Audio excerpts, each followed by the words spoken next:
그때는 1990년 봄이었습니다. 벚꽃이 흩날리던 그날, 남편이 교통사고로 세상을 떠났다는 소식을 들었습니다. 당시 저는 36, 큰아들 명철이는 12살, 작은아들 명진이는 11살이었습니다. 병원에 도착했을 때는 이미 모든 게 끝난 후였습니다. 죄송합니다. 과다출혈로 가망이 없었습니다. 의사의 말이 귓가에 맴돌았습니다. 장례식장에서 시어머니는 저를 보자마자 머리채를 잡았습니다. 이년아, 너 때문이야. 네가 아침밥이라도 제대로 챙겨줬으면 우리 아들이 왜 급하게 운전을 했겠어? 저는 그저 눈물만 흘렸습니다. 시아버지는 장례 내내 한숨만 쉬셨고 시누이들은 돈 얘기만 했습니다. 장례를 치르고 나서야 알게 됐습니다. 남편이 3천만 원의 빚을 남겼다는 것을. 그것도 사채였습니다. 아니, 어떻게 이런 일이? 우리 오빠가 왜? 시누이들이 소리를 질렀습니다. 이혜자, 너는 몰랐단 말이야? 남편이 이런 빚을 진 줄 모르고 살았다고? 시어머니의 다그침이 이어졌습니다. 저는 정말 몰랐습니다. 남편은 항상 다 잘 될 거라고만 했습니다. 얘야, 우리가 어떻게 그 돈을 갚아? 너랑 애들은 친정으로 가는 게 좋겠다. 시아버지의 말씀이었습니다. 하지만 친정은 이미 오래전에 돌아가신 부모님이 계시던 시골집이 전부였습니다. 어머니, 저희 어디로 가란 말씀이세요? 너가 알아서 해. 우리도 이제 너희들 못 건사해. 시어머니의 말씀에 저는 그날 밤 두 아들의 손을 잡고 집을 나왔습니다. 빗속을 걸었습니다. 명철이는 아버지의 우산을, 명진이는 아버지의 가방을 들고 있었습니다. 그것이 아이들이 아버지로부터 물려받은 전부였습니다. 월세 보증금 200만 원에 월세 10만 원, 반지하 단칸방이 우리의 새로운 보금자리가 되었습니다. 습기 찬 벽지가 눈에 들어왔지만 이제는 그런 것을 가릴 처지가 아니었습니다. 엄마, 우리 이제 어떻게 해요? 명철이가 물었습니다. 걱정하지 마. 엄마가 다 해결할게. 하지만 현실은 냉혹했습니다. 남편 장례 비용을 제외하고 남은 돈으로는 겨우 2달치 월세를 낼 수 있을 뿐이었습니다. 사채업자들의 전화가 끊이지 않았습니다. 이혜자 씨, 남편이 죽었다고 해서 빚까지 죽은 건 아니에요. 일주일 안에 이자라도 갚으세요. 안 그러면 밤이면 두 아들이 악몽에 시달렸습니다. 아빠, 아빠, 잠결에 아이들이 아버지를 불렀습니다. 저는 아이들 옆에 누워 등을 쓸어주며 밤을 지새웠습니다. 엄마가 있잖아. 엄마가 지킬게. 다음 날 아이들을 학교에 보내고 집에 돌아와 혼자 울었습니다. 하늘이 무너져도 솟아날 구멍이 있다고 했는데 제게는 그 구멍조차 보이지 않았습니다. 신문에서 잘 나온 구인 광고들이 방바닥에 흩어져 있었습니다. 하나씩 동그라미를 치며 내일부터 찾아가야 할 곳들을 정리했습니다. 엄마가 꼭 이겨낼 거야. 우리 명철이, 영진이, 너희들만큼은 절대 고생시키지 않을 거야. 창문 너머로 비가 내렸습니다. 남편이 떠난 그날처럼 봄비가 내렸습니다. 일자리를 찾아 한 달을 헤매다 지하철역 앞에서 번데기 할머니를 만났습니다. 아가씨, 왜 이리 힘이 없어 보이나? 할머니가 물으셨습니다. 저는 그만 할머니 앞에서 울음을 터뜨리고 말았습니다. 남편은 죽고, 빚은 산더미고, 아이들은 제대로 먹이지도 못하고. 할머니는 제 손을 잡아주셨습니다. 이리 와서 앉아봐. 번데기 한 그릇 먹으면서 얘기나 해보자.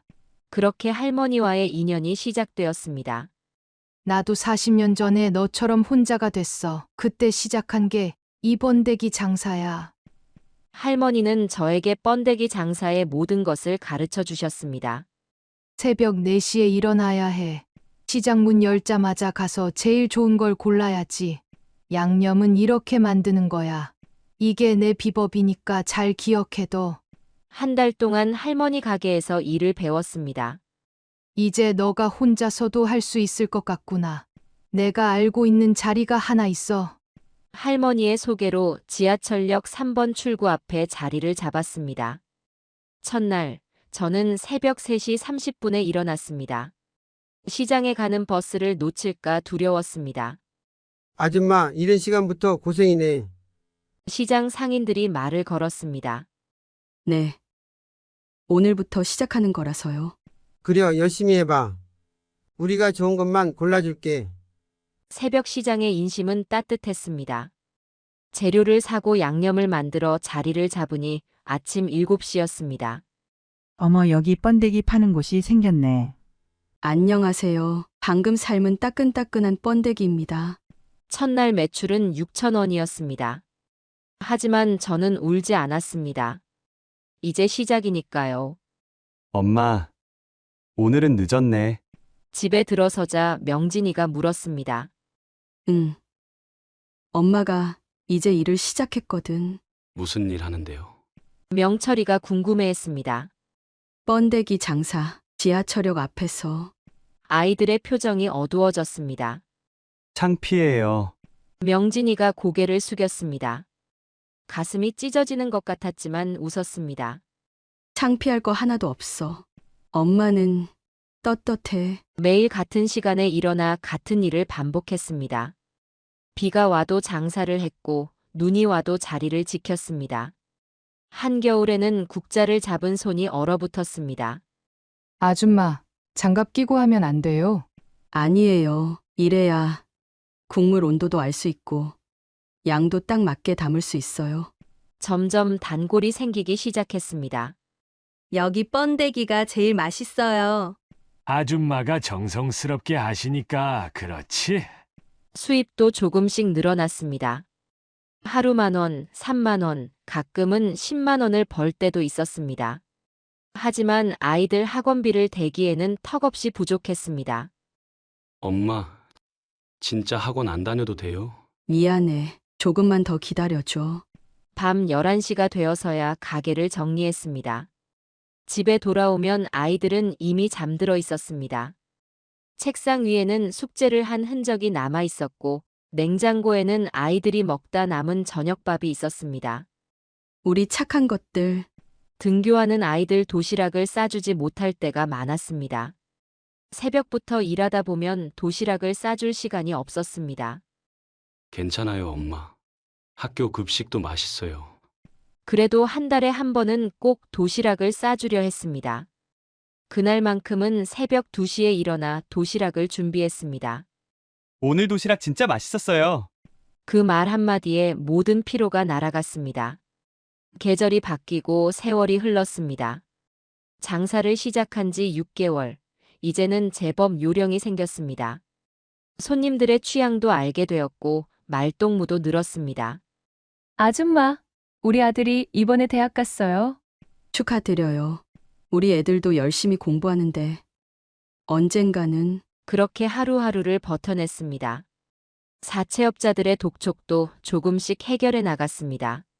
조금만 기다려주세요. 틀림없이 갚을게요. 매달 조금씩이라도 이자를 갚아 나갔습니다. 그렇게 1년이 지났습니다. 이제는 월세도 밀리지 않고 제때 낼 수 있게 되었습니다. 아이들도 조금씩 달라졌습니다. 엄마, 나 이번에 반에서 2등 했어. 명철이가 자랑스럽게 말했습니다. 나도 3등이에요. 명진이도 뒤질세라 성적표를 보여줬습니다. 우리 아들들 정말 잘했네. 그날 저녁 처음으로 치킨을 사들고 들어갔습니다. 우와, 치킨이다. 아이들과 함께 먹는 치킨은 세상에서 가장 맛있는 음식이었습니다. 하지만 아직 갈 길이 멀었습니다. 여전히 매서운 한파와 비바람과 싸워야 했고 몸은 점점 지쳐갔습니다. 그래도 포기할 수는 없었습니다. 제 어깨 위에는 두 아들의 미래가 걸려 있었으니까요. 할머니, 제가 잘하고 있는 걸까요? 가끔 할머니를 찾아가 이야기를 나눴습니다. 그럼 넌 정말 잘하고 있어. 너같이 강한 사람 처음 봤다. 할머니의 말씀에 다시 한번 힘을 내봅니다.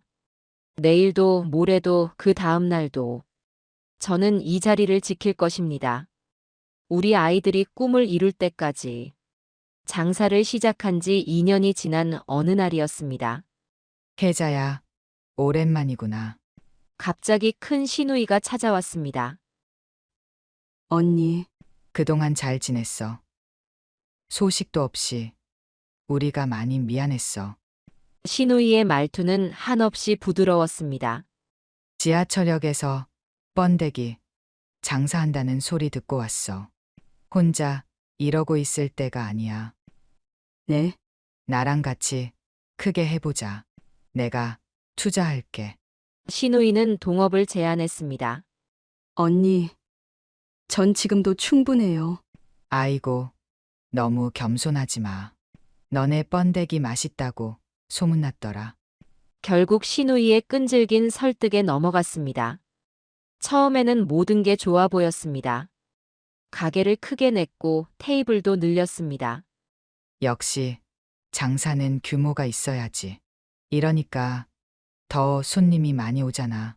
시누이 말대로였습니다. 매출이 2배로 늘었고 손님도 더 많아졌습니다. 하지만 그것도 잠시였습니다. 혜자야, 이제 가게 운영은 내가 할게. 네.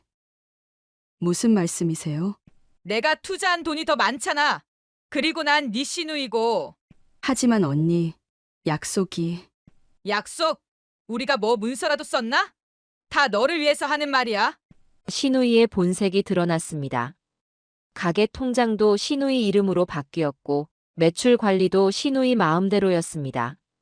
오늘부터 네 일당은 3만 원이야. 직원이니까 월차도 없어.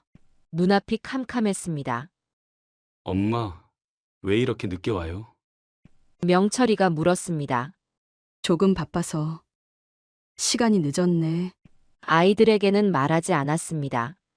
하지만 상황은 점점 더 나빠졌습니다. 혜자야, 이제 그만 나가줘. 네, 손님들이 널 찾는 게 거슬려. 내 가게에서 네가 주인 행세하는 것 같아서. 언니 이러시면 안 돼요. 제가 처음부터. 처음부터 뭐? 네가 뭘 했는데? 이 가게 보증금도 내가 냈잖아. 결국 법적 다툼이 시작됐습니다. 하지만 가게는 시누이 이름으로 되어 있었고 저는 아무런 증거도 남기지 않았습니다. 믿을 수 없어. 모든 것을 잃었습니다. 그날 밤 두 아들이 제 방으로 들어왔습니다.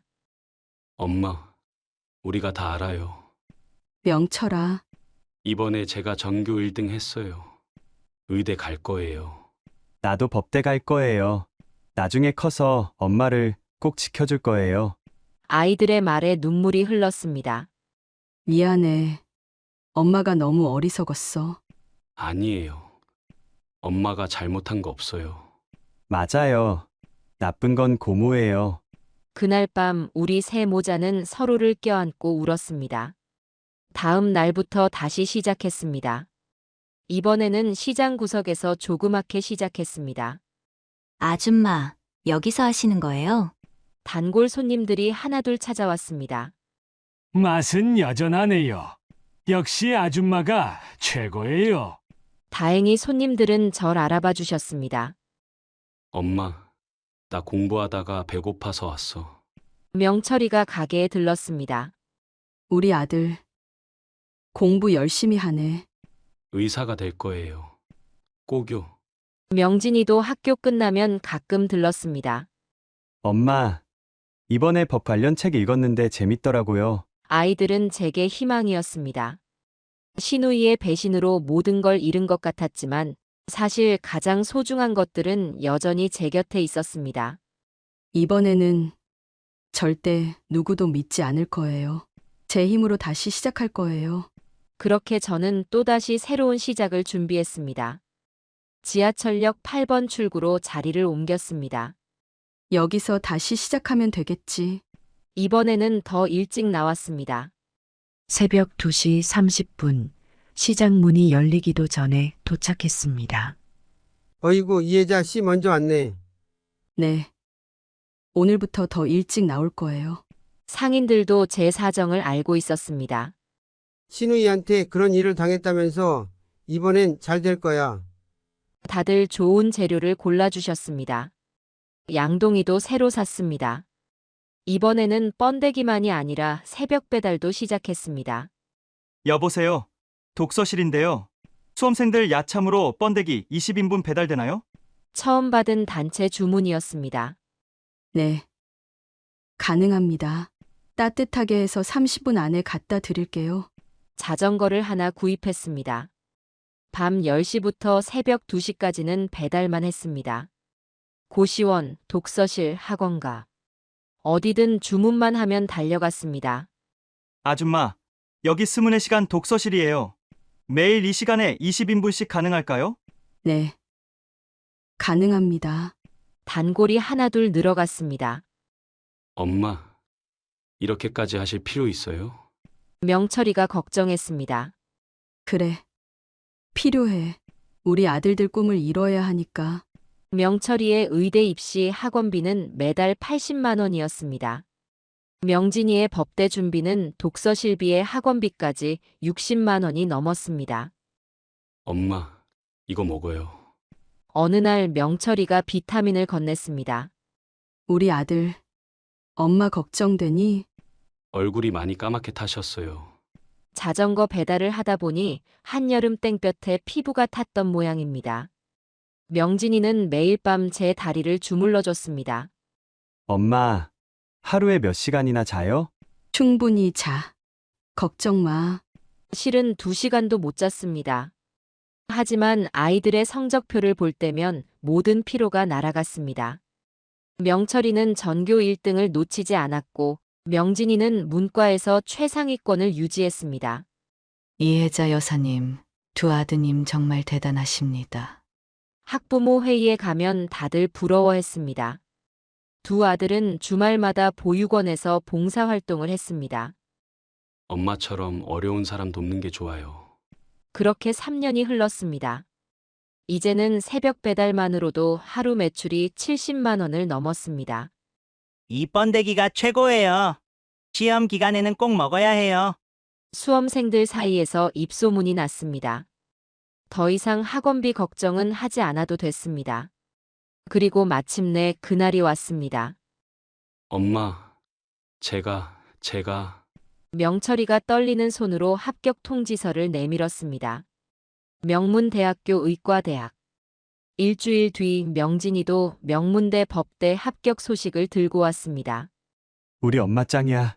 이제 우리가 효도할 거예요. 아이들은 울었고 저도 울었습니다. 하지만 이번엔 기쁨의 눈물이었습니다. 지하철역 상인들이 축하 현수막을 걸어줬습니다. 이혜자 여사님의 두 아들 명문대 합격을 축하합니다. 단골 고시원생들도 축하한다고 찾아왔습니다. 아줌마가 우리한테도 희망이에요. 그날 밤 오랜만에 치킨을 시켰습니다. 엄마, 이제 그만 힘들게 일하셔도 돼요. 아니야. 엄마는 이게 좋아. 이제 시작이야. 두 아들은 제 말뜻을 이해하지 못했습니다. 하지만 전 알고 있었습니다. 이것이 끝이 아니라 새로운 시작이라는 것을. 이제는 더 큰 꿈을 꿀 수 있다는 것을. 지하철역 8번 출구, 그곳에서 시작한 두 번째 도전은 그렇게 결실을 맺었습니다. 하지만 저는 알고 있었습니다. 진짜 도전은 지금부터라는 것을. 더 큰 세상을 향한 도전이 이제 시작된다는 것을. 2000년 봄이었습니다. 명철이는 의대 3학년, 명진이는 법대 2학년이 되었습니다. 엄마, 이번에 제가 처음으로 실습에 들어갔어요. 명철이가 흰 가운을 입고 찍은 사진을 보여줬습니다. 우리 아들. 정말 의사 같네. 명진이는 로펌에서 인턴을 시작했습니다. 엄마, 첫 월급으로 치킨 살게요. 두 아들이 잘 자라준 덕에 힘든 줄도 몰랐습니다. 그러던 어느 날이었습니다. 혜자야. 지하철역 앞에 시어머니가 서 계셨습니다. 10년 만에 뵙는 시어머님은 많이 늙으셨습니다. 어머니, 이렇게라도 찾아와서 미안하다. 시어머니는 그 자리에서 무릎을 꿇으셨습니다. 어머니, 이러지 마세요. 사람들이 보는데. 너 앞에서 무릎 꿇는 게 부끄럽지 않다. 내가 더 부끄러운 짓을 했으니 시어머니를 일으켜 근처 찻집으로 모시고 갔습니다. 집이 경매에 넘어가게 생겼어. 네. 애비가 사업한다고 은행 대출을 받았는데 다 날리고 이제 집까지 시어머니의 눈에서 눈물이 흘렀습니다. 이자만 3천만 원이래. 너가 도와주면 안 될까? 10년 전 그날이 떠올랐습니다. 남편 장례식 날, 시어머니가 머리채를 잡았던 그날. 두 아들과 쫓겨나듯 나왔던 그날. 죄송합니다. 혜자야, 도와드릴 수 없습니다. 너가 번데기 장사해서 돈 좀 모았다고 들었는데 그 돈은 제 아들들 학비입니다. 손주들이 명문대 다닌다며.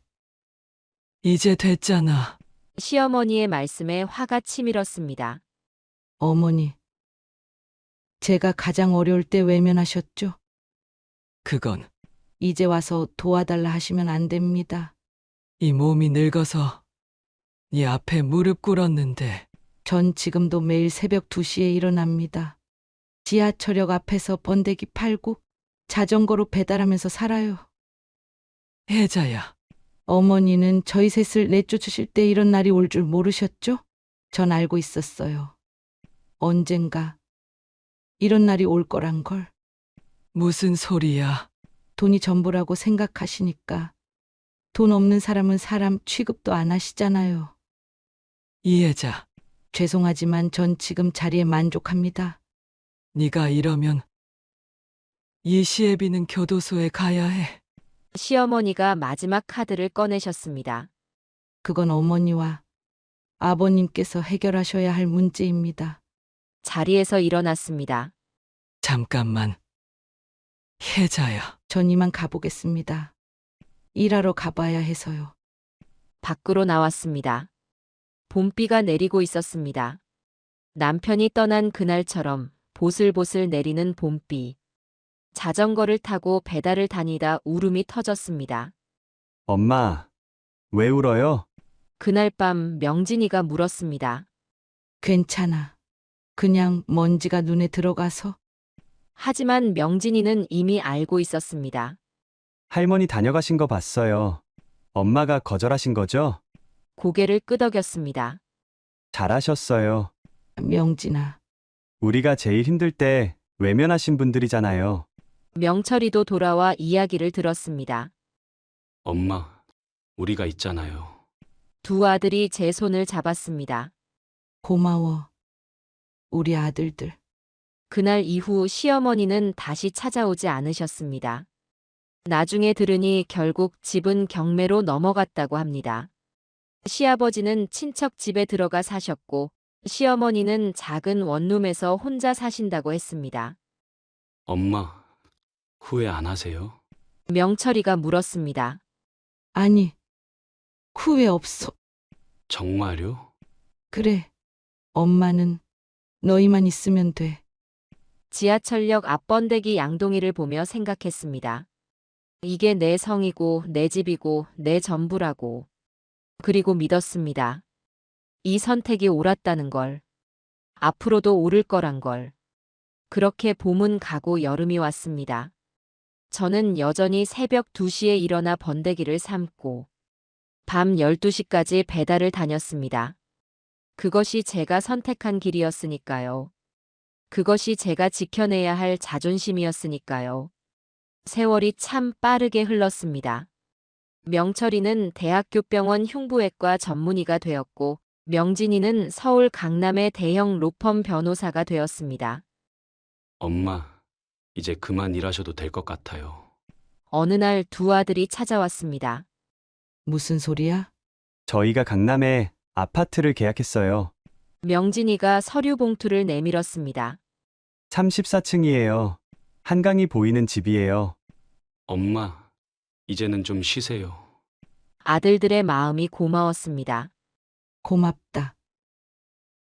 하지만 엄마는 여기가 좋아. 엄마, 여기 손님들이 다 엄마 자식 같은데 어떻게 떠나?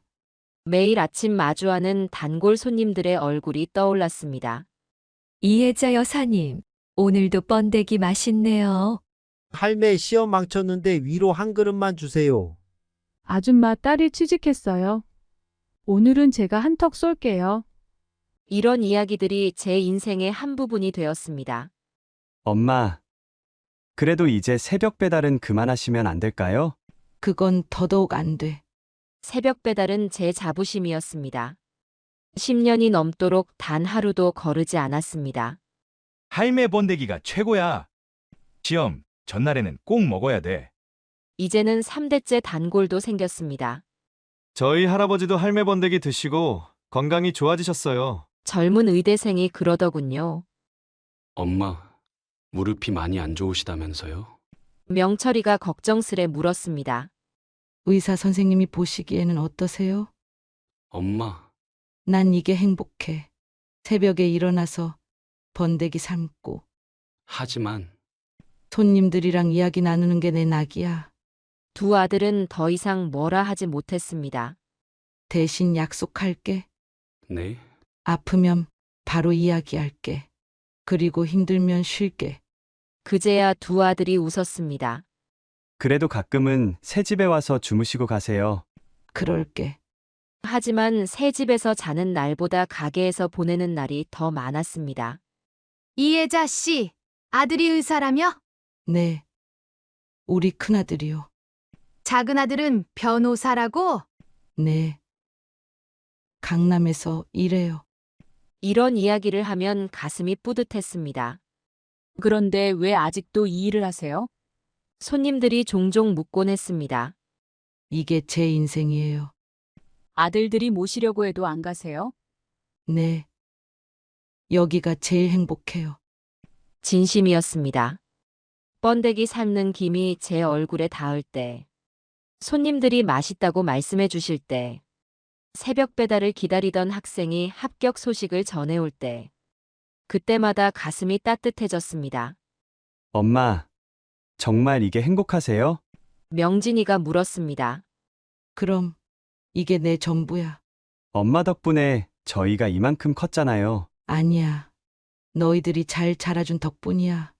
이제는 새벽 배달도 자전거가 아닌 오토바이로 합니다. 명철이가 사준 거예요. 안전운전 하세요, 엄마. 평생 처음 타보는 오토바이였지만 금방 익숙해졌습니다. 이제는 더 많은 곳을 다닐 수 있게 되었습니다.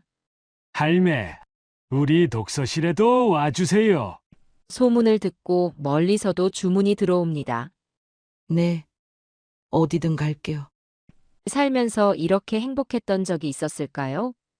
아들들은 잘 되었고, 장사는 더 잘 되었고, 무엇보다 제가 하고 싶은 일을 하고 있으니까요.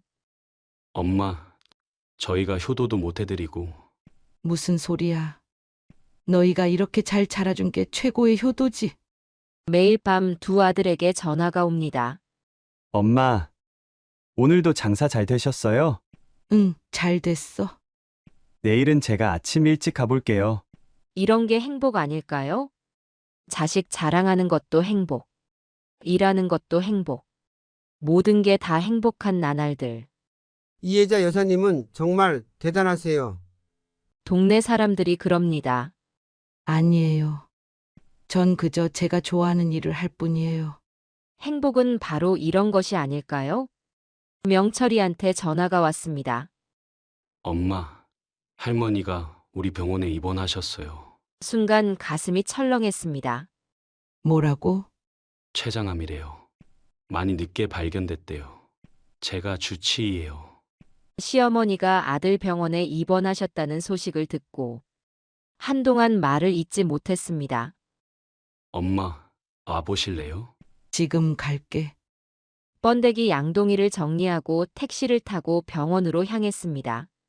503호실. 문을 열고 들어가자 시어머니가 누워 계셨습니다. 어머니. 혜자야, 시어머니는 많이 야위셨습니다. 어떻게 왔어? 명철이한테 연락받았어요. 손주가 내 주치의라더구나. 시어머니의 눈에 눈물이 고였습니다. 혜자야, 미안해. 어머니, 그만하세요. 아니다. 이제라도 해야 할 말이야. 시어머니는 제 손을 꼭 잡으셨습니다. 내가 다 잘못했어. 너가 가장 힘들 때 외면한 게 어머니, 돈이 전부인 줄 알았어. 근데 그게 아니더구나. 그때 명철이가 들어왔습니다. 할머니, 검사 결과가 나왔습니다. 의사 가운을 입은 아들의 모습이 참 듬직해 보였습니다. 수술이 필요하시고 제가 집도를 맡게 됐습니다. 시어머니는 울음을 터뜨렸습니다. 이게 다 내 업보구나. 할머니, 수술은 내일 아침 9시에 시작됩니다. 고맙다. 우리 손주야. 그때 명진이도 병실로 들어왔습니다. 할아버지 일도 제가 맡았습니다. 영진아. 채무 관계를 정리하고 있어요. 걱정 마세요. 두 아들은 묵묵히 자기 할 일을 했습니다. 명철이는 밤새워 수술 준비를 했고 명진이는 시아버지의 채무 문제를 해결하기 위해 뛰어다녔습니다. 우리 손주들이 이렇게 훌륭하게 자랐는데 시어머니는 계속 눈물을 흘리셨습니다. 다 네 덕이야. 혜자야. 수술 전날 밤 시어머니와 단둘이 있게 됐습니다. 혜자야. 나 살 수 있을까? 네. 명철이가 최선을 다할 거예요. 난 죽어도 한이 없어. 너에게 용서만 받을 수 있다면. 어머니, 그날 너가 손주들 데리고 나갈 때 내가 막았어야 했는데. 이제 그만하세요. 아니야. 다 말해야 해. 시어머니는 떨리는 목소리로 계속 말씀하셨습니다. 너가 번데기 장사한다는 소리 듣고 얼마나 가슴이 아팠는지. 근데 가볼 용기가 나지 않더구나. 알아요, 어머니. 미안하다. 정말 미안해.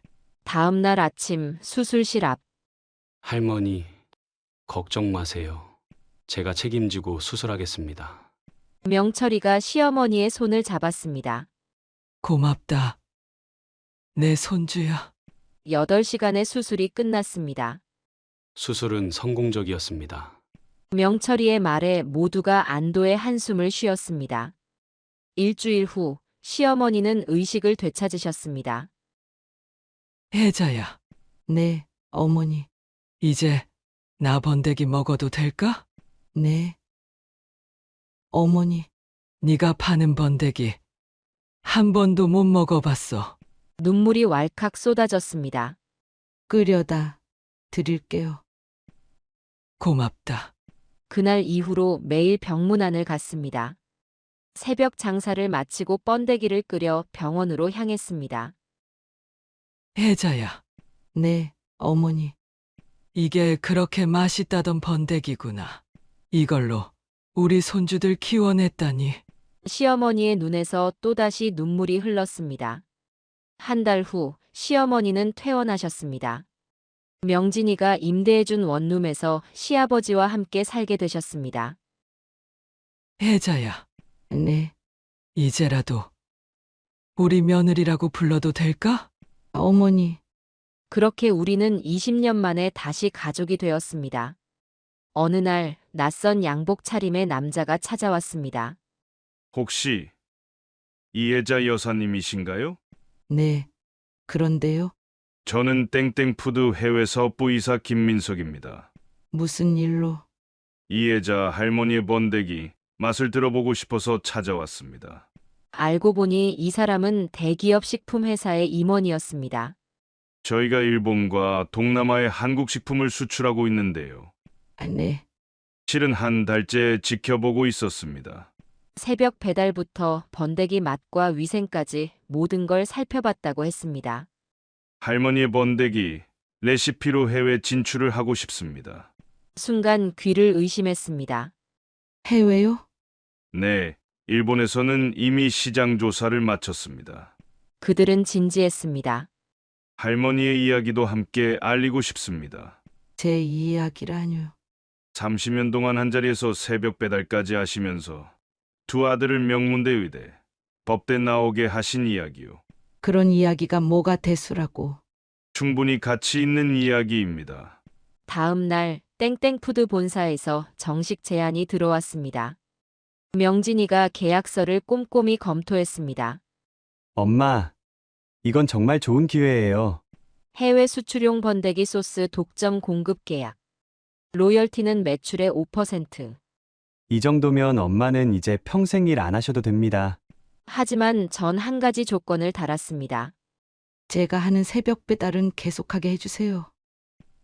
엄마, 그게 제 인생이에요. 결국 회사도 동의했습니다. 그렇게 6개월이 지났습니다. 일본 도쿄의 한 백화점 식품관에 매장이 오픈했습니다. 일본 사람들이 좋아할까 모르겠네. 걱정했는데 기우였습니다. 한국의 정을 느낄 수 있는 맛이다. 따뜻한 국물이 몸과 마음을 태워준다. 일본 방송에서도 소개되었습니다. 이어서 싱가포르, 베트남에도 매장이 열렸습니다. 할머니, 동남아에서도 인기가 대단합니다.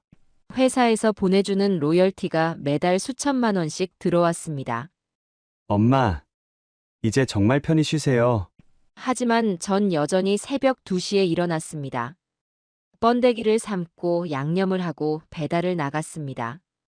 달라진 게 있다면 할머니, 사진 한 장만 찍어도 될까요? 이제는 전국에서 손님들이 찾아옵니다. 일본에서 왔습니다. 할머니 번데기가 너무 맛있습니다. 외국인들도 많이 찾아왔습니다. 이게 다 무슨 일이야? 명철이가 웃으며 말했습니다. 엄마가 진짜 대단하시니까 그렇죠? 해외에서도 취재 요청이 왔습니다. 30년간 한자리를 지킨 한국의 할머니. 새벽 배달로 두 아들을 명문대에 보낸 어머니. 일본 NHK에서 다큐멘터리도 만들었습니다. 전 그저 제가 좋아하는 일을 했을 뿐인데. 70세가 된 지금도 여전히 새벽 배달은 계속됩니다. 할매, 저 다음 주에 금식이라 번데기 하나만 주세요. 옛날 그대로입니다. 대신 이제는 새벽 배달을 도와주는 직원이 생겼습니다. 할머니, 저도 할머니처럼 되고 싶어요. 젊은 직원들이 하나둘 모여들었습니다. 회사에서는 이해자 할매 정신이라고 부른다고 합니다. 따뜻한 마음으로 정성껏 만든다.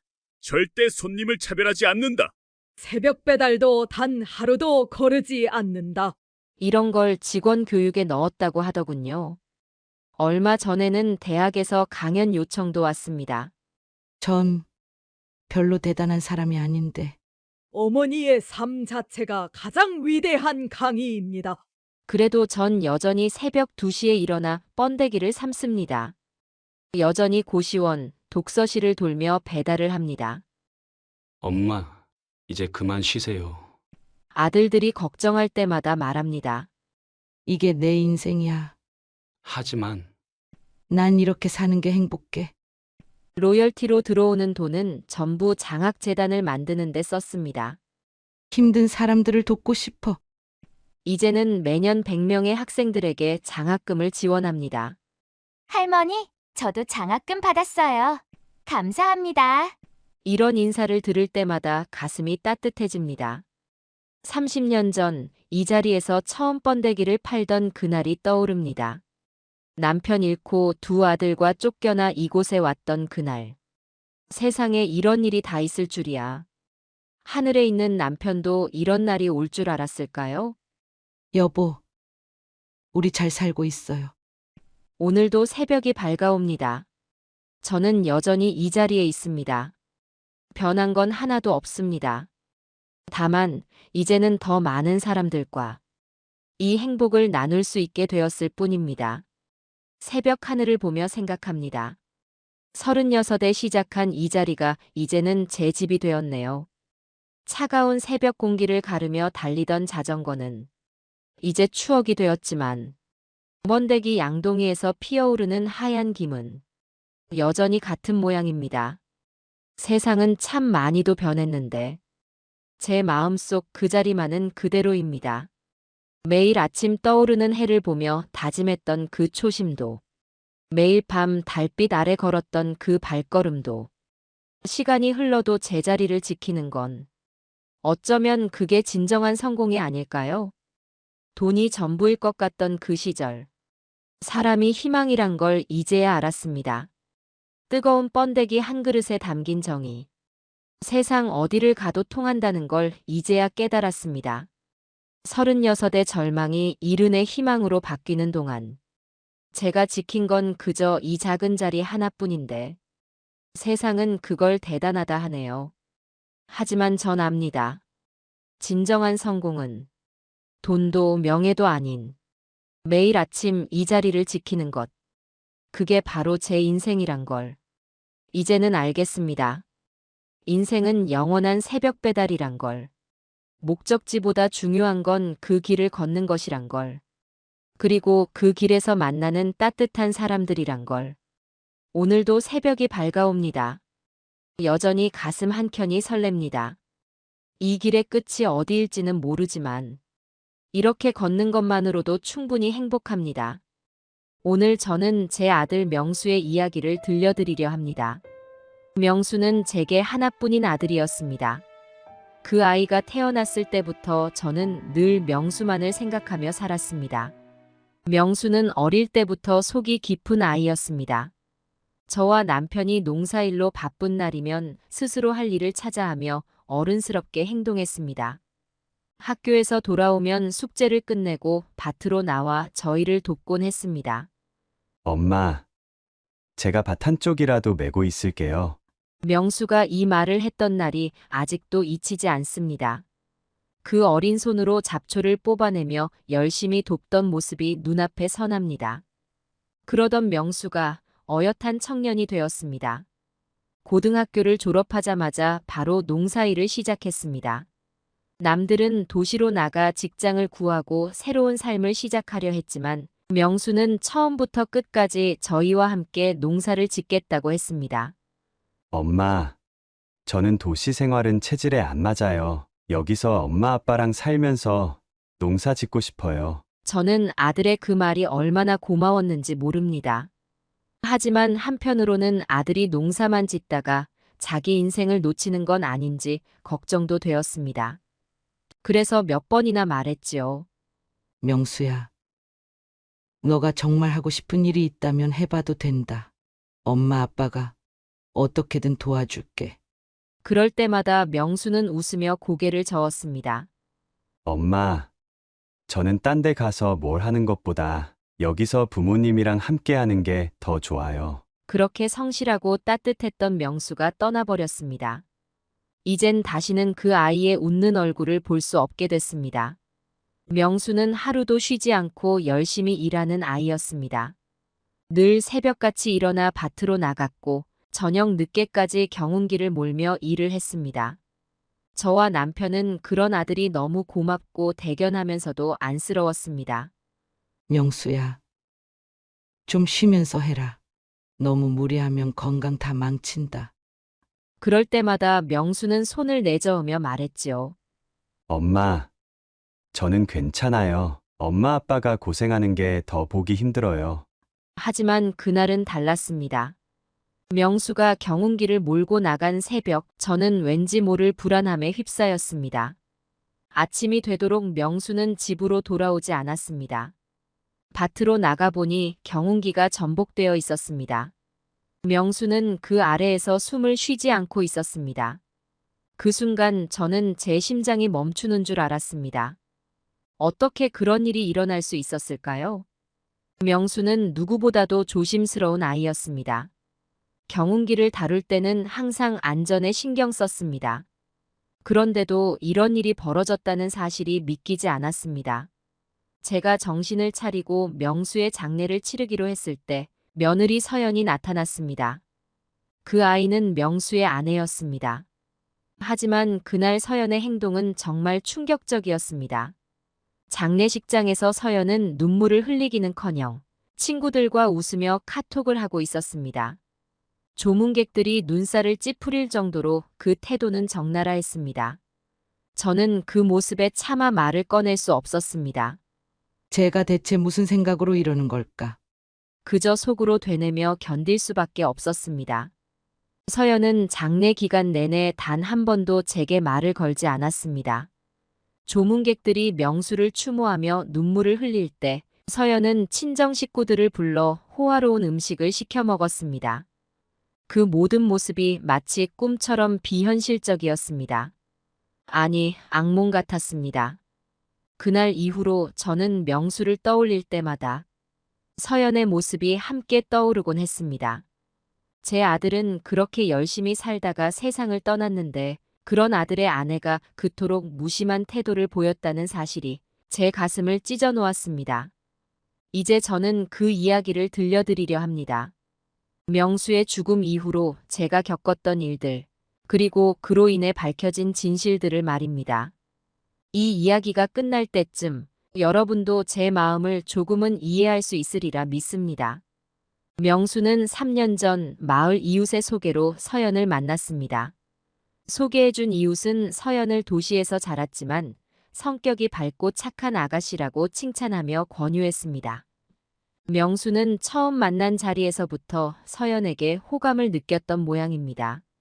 엄마, 서연 씨랑 있으면 기분이 참 좋아요. 얘기도 잘 통하고요.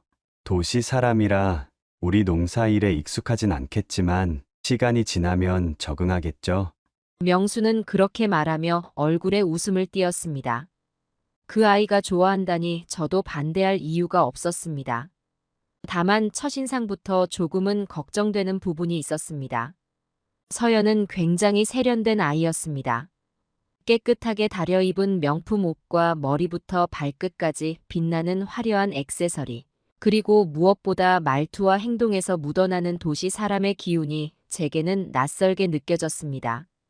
하지만 저는 그것만으로 판단해서는 안 된다고 생각했습니다. 명수가 선택한 사람이 믿어봐야지. 저는 그렇게 스스로를 설득하며 두 사람의 결혼을 허락했습니다. 결혼 준비를 하는 동안 서연의 소비 습관은 조금씩 드러나기 시작했습니다. 예단을 준비하며 마을 장터에서 천을 고르던 날, 서연은 제게 말했습니다.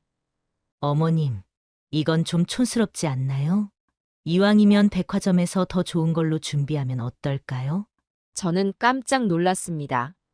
우리 집 형편을 모르진 않을 텐데 그렇게 쉽게 백화점 얘기를 꺼내는 서연의 태도가 부담스러웠습니다. 하지만 명수가 중간에서 저를 달랬습니다. 엄마, 서연이도 처음이라 그런 거야. 엄마가 서운하지 않게 잘 말할게요. 저는 그 말을 믿기로 했습니다. 아무리 그래도 아들과 며느리가 잘 지내면 그게 제일 중요하다고 생각했습니다. 결혼 후 서연은 마을에 들어와 살았습니다. 처음에는 모든 게 새로운지 마을 여기저기를 구경하며 즐거워했습니다. 하지만 그 기쁨도 잠시, 얼마 지나지 않아 서연은 마을 생활에 불만을 드러냈습니다. 어머님, 여기 너무 답답해요. 친구들도 멀고 인터넷도 잘 안 되고. 명수가 서연을 위로하며 달래는 모습이 자주 보였습니다. 명수는 아내를 위해 더 열심히 일했습니다. 서연이 원하는 물건을 사주고 도시에 나가 외식할 수 있도록 노력했습니다. 그 결과 명수의 통장 잔고는 점점 줄어들었습니다. 명수가 받는 농산물 판매 수익 대부분이 서연의 소비에 쓰였다는 사실을 알게 되었을 때 저는 마음 한구석이 무거웠습니다. 명수야, 돈 관리는 서연이랑 같이 해야 하지 않겠니? 너가 너무 힘들지 않을까? 걱정된다. 그러나 명수는 고개를 저었습니다. 엄마, 괜찮아요. 서연이가 아직 적응 중이라 그래요. 좀 더 기다려보면 나아질 거예요. 명수는 아내를 위해 더 열심히 밭을 일구고 경운기를 몰았습니다. 새벽부터 밤늦게까지 쉬지 않고 일했습니다. 그렇게 힘들게 일하면서도 명수는 단 한 번도 서연에게 짐을 나누자고 하지 않았습니다. 하지만 서연은 그런 명수를 이해하기보다는 매일 친구들과 놀러 다니거나 온라인 쇼핑을 즐겼습니다. 어느 날은 명수가 피곤한 몸을 이끌고 집에 돌아왔을 때 서연이 소파에 누워 휴대폰을 만지작거리며 말했습니다. 여보, 이번에 새로 나온 가방이 있던데 진짜 예쁘더라. 다음 달엔 그거 하나 사면 안 될까? 명수는 한숨을 쉬며 피곤한 몸으로 다시 마당으로 나갔습니다. 그 모습을 지켜보는 제 마음은 참으로 무거웠습니다. 명수야, 아무리 그래도 너 혼자 다 떠맡으면 안 된다. 제가 말했을 때 명수는 이렇게 대답했습니다. 엄마, 서연이 아직 젊잖아요. 좀 더 기다리면 달라질 거예요. 그 기다림이 결국 명수를 얼마나 힘들게 했는지 저는 그때 알지 못했습니다. 명수는 점점 말수가 줄었고 피곤에 찌든 얼굴로 하루하루를 보냈습니다. 그렇게 명수의 몸과 마음에 쌓인 과로가 결국 큰 비극으로 이어지게 될 줄은 꿈에도 몰랐습니다. 명수의 통장에서 빠져나간 돈, 서연이 반복적으로 요구했던 사치스러운 물건들, 그리고 농사일을 홀로 떠안아야 했던 명수의 부담. 이 모든 것이 점점 명수의 삶을 잠식하고 있었습니다. 그때 저는 왜 명수를 더 적극적으로 말리지 못했을까요? 그 아이가 선택한 사람이라는 이유로 아들의 행복을 위해 참아야 한다는 생각으로 왜 그 고통을 애써 외면했을까요? 지금 생각해보면 그 모든 것들이 명수를 더 외롭게 만들었던 것은 아닌가 싶습니다.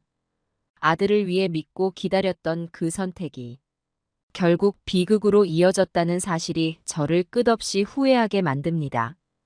그날도 명수는 평소처럼 새벽 일찍 일어났습니다. 눈이 조금 붉어져 있는 것이 피곤해 보였지만 명수는 별다른 내색 없이 밭으로 나갈 준비를 했습니다. 명수야, 오늘은 좀 늦게 나가도 되지 않겠니? 얼굴이 많이 상했다. 제가 걱정스레 말했지만 명수는 고개를 저었습니다. 엄마, 오늘 일이 많아요. 이번에 마을 행사 준비도 있어서 어떻게든 끝내야 해요. 명수는 그렇게 말하며 밥 한 공기를 급히 비우고 경운기를 몰고 밭으로 향했습니다. 저는 그 뒷모습을 바라보며 괜히 불안한 마음이 들었습니다. 명수가 무리하고 있다는 걸 알고 있었지만 그저 아들이 잘 해낼 거라는 믿음 하나로 말을 삼킬 수밖에 없었습니다. 그날 아침 집안일을 하던 중 갑자기 이웃집 아주머니가 허둥지둥 뛰어왔습니다. 아주머니, 큰일 났어요. 명수가 밭에서 사고가 났대요. 순간 제 손에서 들고 있던 물그릇이 떨어지며 쏟아졌습니다. 머릿속이 하얗게 변했고 두 다리는 움직이지 않았습니다.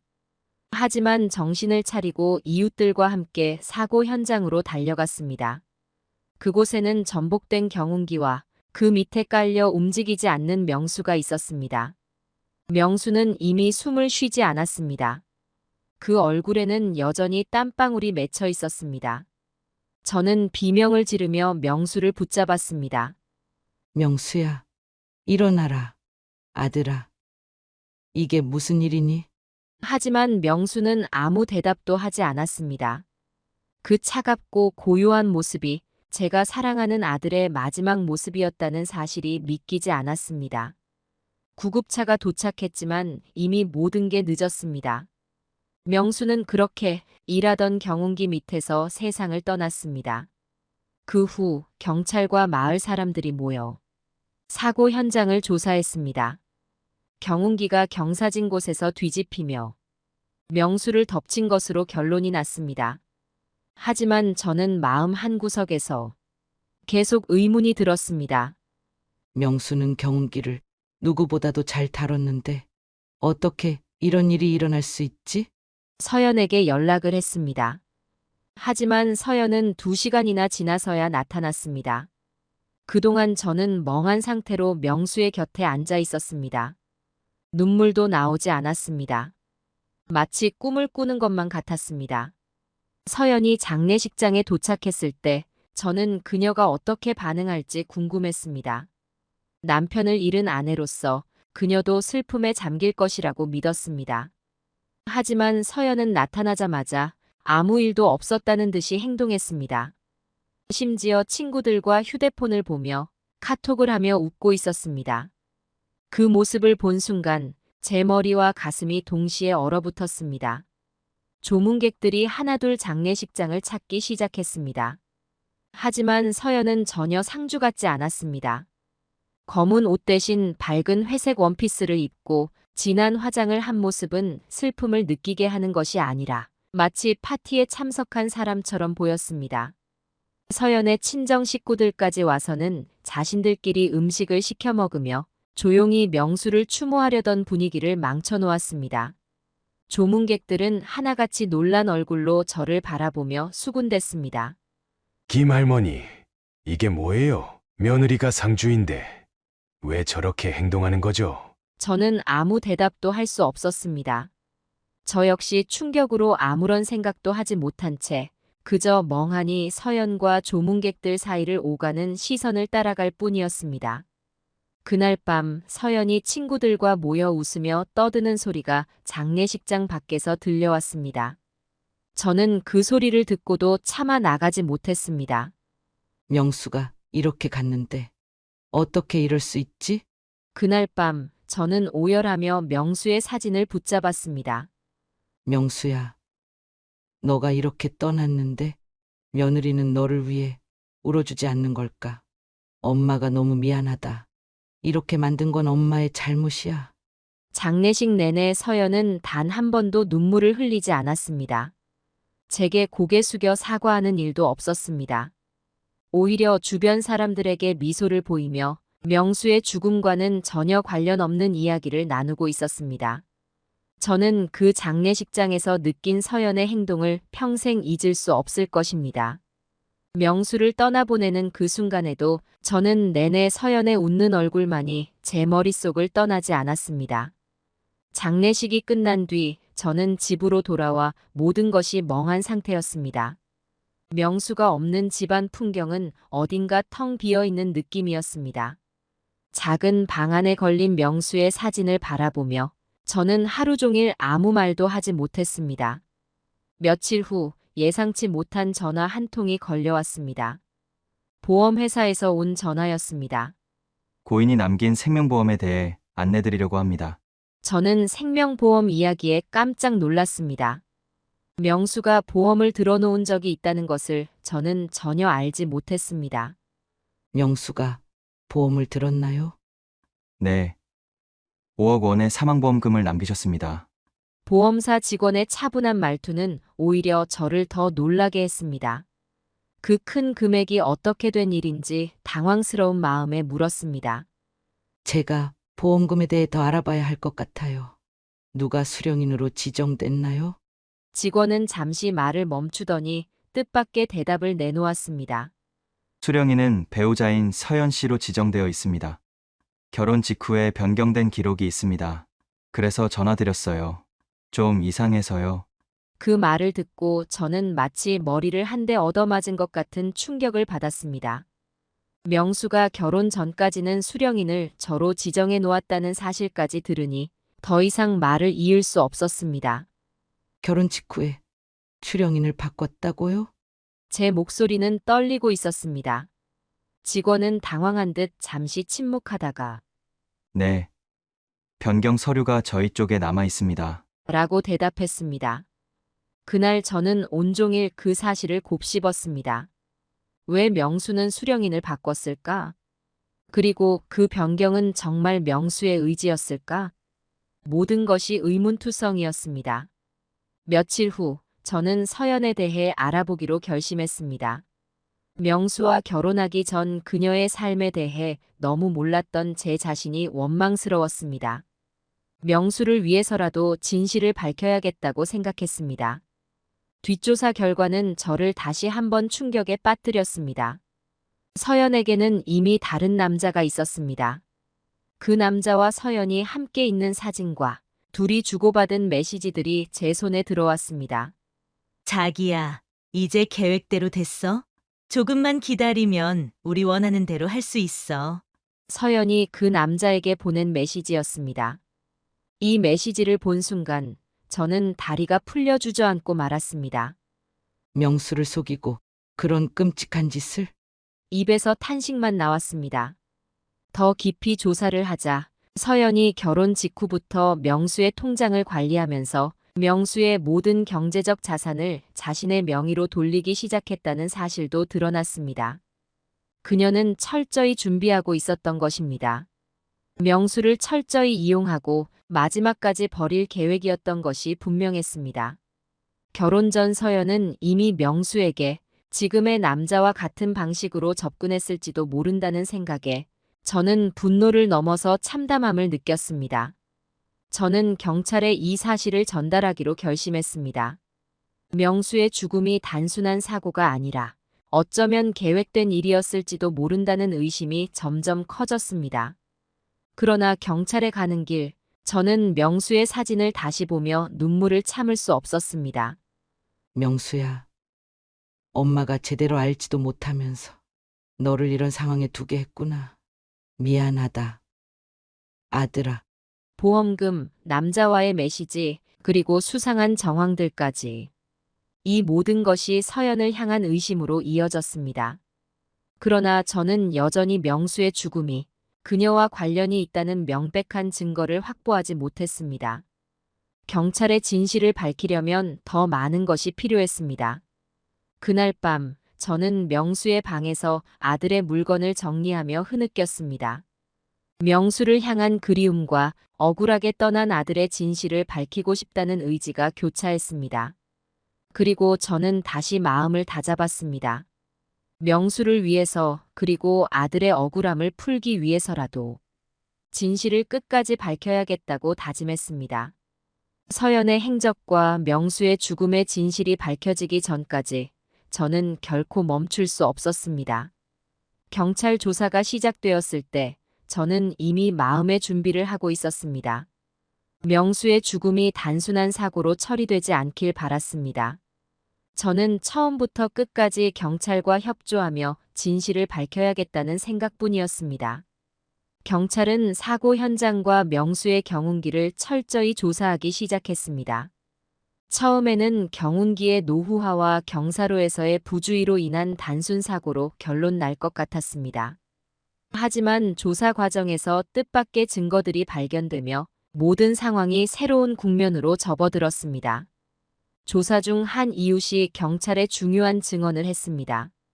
사고 전날 저녁 서연 씨가 경운기 근처에 있는 걸 봤어요. 뭔가를 만지작거리던데 그게 좀 이상해서 기억이 납니다. 이 목격자는 서연이 사고 전날 명수가 늘 사용하는 경운기를 만지는 장면을 분명히 보았다고 말했습니다. 이 증언이 나오자 경찰은 곧바로 경운기를 정밀 조사하기 시작했습니다. 그리고 경운기의 브레이크 와이어에서 의도적으로 절단된 흔적이 발견되었습니다. 와이어는 단순히 마모된 것이 아니라 날카로운 도구로 잘린 듯한 정교한 흔적이 남아 있었습니다. 그 사실을 들은 순간 제 심장은 차갑게 얼어붙는 것 같았습니다. 명수를 서연이가 그렇게 만들었다고요? 입 밖으로 그 말을 내뱉는 것조차 무서웠습니다. 하지만 명백한 증거는 점점 서연을 가리키고 있었습니다. 경찰은 곧바로 서연의 휴대폰을 포렌식에 돌렸습니다. 그리고 그 안에서 충격적인 대화 내용들이 발견되었습니다. 서연과 그녀의 남자가 나눈 메시지들은 그들의 관계를 단순한 불륜으로 보기에 너무 치밀했습니다.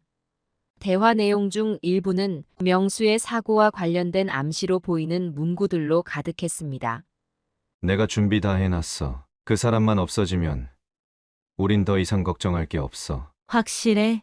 들키면 큰일이야. 걱정하지 마. 완벽하게 처리했으니까. 이 대화들은 더 이상 우연이라 보기 어려운 수준이었습니다. 경찰은 서연이 명수의 사고를 계획했을 가능성을 진지하게 조사하기 시작했습니다.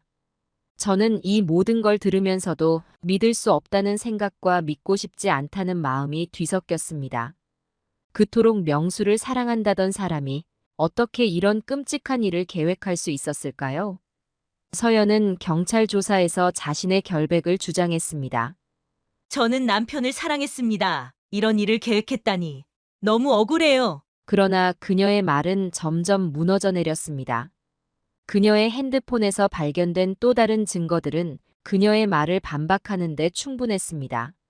명수의 사고가 발생하기 며칠 전 서연은 보험회사에 전화를 걸어 보험금 청구 절차에 대해 상세히 묻는 기록이 남아 있었습니다. 그리고 사고 전날 서연은 공범으로 의심되는 남자와 약 30분 동안 통화한 기록도 확인되었습니다. 조사를 거듭할수록 모든 증거들이 서연이 명수의 죽음에 직접적으로 관련되어 있음을 가리키고 있었습니다. 그날 밤 저는 경찰서에서 돌아와 명수의 사진 앞에 앉았습니다. 명수야, 이게 다 뭐니? 엄마가 믿었던 너의 아내가 어떻게 이런 일을 저지를 수 있었을까? 눈물이 멈추지 않았습니다. 그동안 제가 믿고 참아왔던 모든 것들이 거짓말로 무너져 내리는 느낌이었습니다. 경찰은 서연을 연행하여 본격적인 조사를 시작했습니다. 서연은 처음에는 모든 혐의를 부인했지만 결국 증거의 압박 앞에서 입을 열기 시작했습니다. 그 사람과 새 출발하고 싶었어요. 하지만 명수가 계속 방해가 됐어요. 그녀의 차가운 고백은 제 심장을 더욱 갈갈이 찢었습니다. 서연의 자백과 핸드폰 메시지, 경운기 와이어의 훼손 흔적, 모든 것이 그녀를 용의자로 확정짓기에 충분했습니다. 경찰은 또한 서연과 공범으로 의심되는 남자에 대해서도 수사를 확장했습니다. 그 남자와 서연이 함께한 철저한 계획은 너무도 치밀했습니다. 그날 밤 저는 집으로 돌아와 명수의 사진 앞에서 긴 시간을 보냈습니다. 명수야, 너가 얼마나 외롭고 힘들었을지 엄마가 알아주지 못해 정말 미안하다. 진실이 하나둘 밝혀지면서 저는 이제 명수를 위해 끝까지 싸워야겠다는 다짐을 했습니다. 명수의 억울한 죽음을 밝히는 것이 제가 할 수 있는 마지막 도리였습니다. 서연에 대한 경찰의 수사는 점점 더 깊어졌습니다. 경운기 사고와 관련된 정황 증거들이 하나둘씩 밝혀지면서 경찰은 서연의 과거를 조사하기 시작했습니다. 처음에는 단순히 그녀가 어떤 사람인지, 명수와의 결혼 이전에 어떤 삶을 살았는지 파악하기 위한 과정이었습니다. 하지만 서연의 과거에서 발견된 사실들은 모든 사람을 경악에 빠뜨렸습니다. 서연은 명수와 결혼하기 전 이미 2번의 결혼 경력이 있었습니다. 경찰은 그녀의 전 남편들에 대해 알아보는 과정에서 놀라운 공통점을 발견했습니다. 서연의 첫 번째 결혼은 8년 전으로 거슬러 올라갔습니다. 그녀의 첫 남편은 당시 중소기업을 운영하던 사람이었습니다. 결혼한 지 2년 만에 그 남편은 교통사고로 목숨을 잃었습니다. 경찰 조사에서는 단순한 사고로 결론이 내려졌고 그 과정에서 서연은 남편의 생명보험금으로 3억 원을 수령했습니다. 그때도 보험금 수령인은 서연 단독으로 지정되어 있었습니다. 두 번째 결혼은 4년 전이었습니다. 이 남편은 지방에서 가게를 운영하며 안정된 삶을 살고 있었습니다. 하지만 결혼 1년 만에 이번에는 화재 사고로 사망했습니다. 경찰은 당시에도 화재 원인을 조사했지만 뚜렷한 방화의 증거는 찾지 못했습니다. 서연은 이 사건으로도 4억 원에 달하는 보험금을 수령했습니다. 경찰은 이 두 사건에서 서연이 어떤 역할을 했는지 본격적으로 파헤치기 시작했습니다. 단순히 우연이라고 보기에는 너무도 비슷한 패턴들이 반복되고 있었기 때문입니다. 서연 씨는 결혼할 때마다 상대방의 보험을 설정하고 그 이후에 사고가 발생했네요. 경찰의 수석 조사관이 말했습니다. 그의 말에는 분명한 의심과 경악이 담겨 있었습니다. 조사가 계속되면서 서연이 명수와 결혼한 직후 보험 수령인을 바꾼 것뿐 아니라 과거 두 결혼에서도 똑같이 보험 계약을 변경한 사실이 드러났습니다. 그녀는 늘 같은 방식으로 상대를 설득하고 보험 수령인을 자신으로 지정하게 한 뒤 어떤 형태로든 사고가 발생했습니다. 경찰은 서연의 과거 주변인들에게도 접근했습니다. 첫 번째 남편의 가족은 여전히 그 사고가 의심스럽다고 생각하고 있었습니다. 우리 아들은 운전 경험도 많고 늘 안전에 신경 쓰는 사람이었어요. 그날도 술을 마시지 않았고 컨디션도 좋았습니다. 그런데 갑자기 그런 사고가 난다는 게 이해가 안 됩니다. 두 번째 남편의 동생은 더 노골적으로 서연을 의심하고 있었습니다.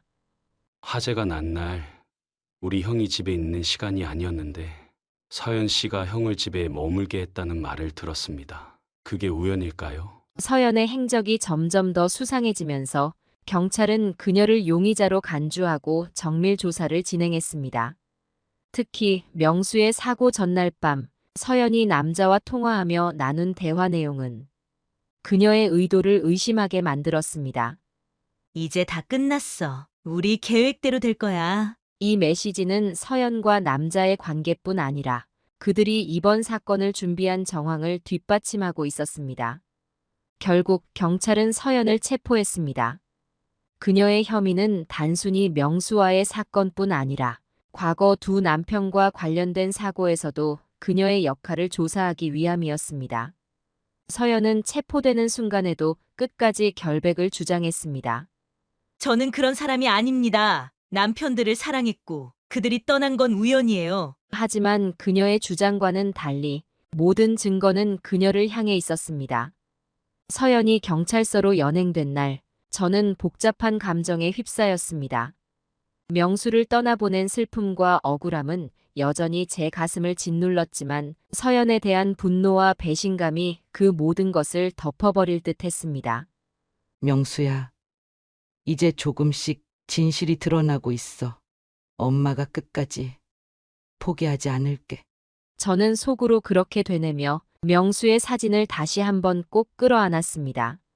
서연이 과거 2번의 결혼에서도 비슷한 방식으로 보험금을 수령했다는 사실이 밝혀진 이상 이 모든 일이 단순한 우연이라고 보긴 어려웠습니다.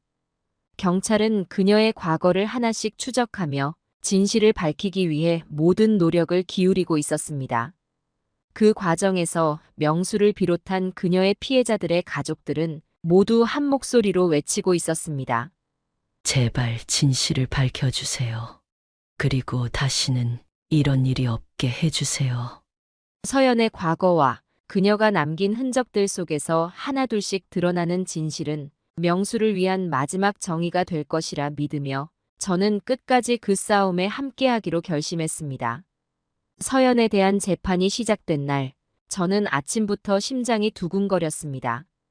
명수의 억울한 죽음이 밝혀질 수 있을까? 그리고 서연이 자신의 행동에 대해 책임질 수 있을까? 그 모든 것이 명수와 저에게 남은 마지막 정의라고 생각했습니다. 재판이 열린 법정은 서연 사건에 대한 관심으로 가득 찼습니다. 방청석에는 언론과 사건을 지켜보려는 사람들이 빼곡히 앉아 있었습니다. 서연은 여전히 깔끔하게 차려입고 결백을 주장하는 태도를 유지했습니다. 그러나 그녀의 눈빛에는 이전과 같은 자신감이 없었습니다. 검찰은 첫 재판에서부터 서연의 범행을 입증할 수 있는 결정적인 증거들을 제시했습니다. 피고인은 결혼 후 남편 명의의 보험을 자신의 이름으로 바꾸고 보험금을 받을 목적으로 고의적 사고를 유도한 정황이 확인되었습니다. 검찰은 서연을 향해 단호한 목소리로 말했습니다. 첫 번째 증거는 휴대폰 포렌식 결과였습니다. 명수의 사고 전날 서연이 남자와 주고받은 메시지 내용은 그녀의 계획을 명백히 드러냈습니다. 모든 게 준비됐어. 이번엔 완벽해. 우리만 조심하면 아무 문제 없어. 이 대화들은 서연과 공범으로 의심되는 남자가 명수의 사고를 사전에 계획했음을 시사하고 있었습니다. 검찰은 또 다른 증거로 명수의 경운기에서 발견된 브레이크 와이어의 훼손 흔적을 제시했습니다. 브레이크 와이어가 날카로운 도구로 잘린 흔적은 사고가 단순히 우연이 아니었음을 강하게 암시했습니다. 피고인이 명수 씨의 경운기를 만졌다는 목격자의 증언도 있습니다. 경운기 사고 전날 피고인이 이 사고를 준비했음을 입증할 수 있는 정황입니다. 검찰의 주장은 명확했고 증거들은 하나하나 서연의 결백을 부정하는 방향으로 향하고 있었습니다. 서연은 이 모든 증거들에 대해 억울하다고 주장했습니다. 그건 오해입니다. 저는 그런 짓을 할 사람이 아니에요. 남편을 사랑했어요. 그녀는 눈물을 보이며 항변했지만 그 눈물조차 진실로 보이지 않았습니다. 다음으로 법정에 나온 사람들은 서연의 전 남편들의 유족들이었습니다. 첫 번째 남편의 여동생은 단호한 목소리로 말했습니다.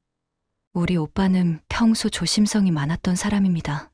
그날 사고는 지금 생각해도 이해가 되지 않습니다. 보험 수령인이 서연 씨로 바뀌고 나서 오빠가 갑작스레 사고를 당했습니다. 두 번째 남편의 동생은 더 강하게 서연을 비난했습니다. 형이 세상을 떠난 그날 서연 씨가 형을 집에 머물게 했다는 이야기를 들었습니다. 화재가 난 원인은 끝내 밝혀지지 않았지만 형이 서연 씨와 함께 있을 때 사고가 났습니다. 지금 이 상황에서 다시 보니 그 사고가 정말 우연이었을까요? 유족들의 증언은 법정 안의 분위기를 무겁게 만들었습니다.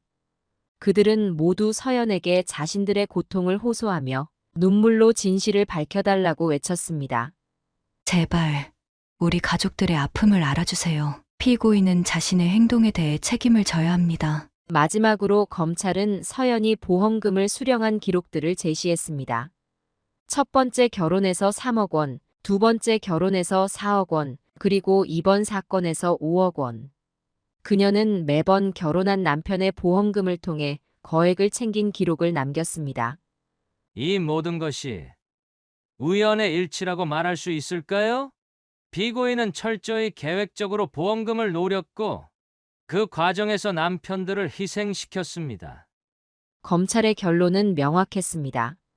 재판이 끝나갈 무렵 서연은 마침내 더 이상 변명하지 못했습니다.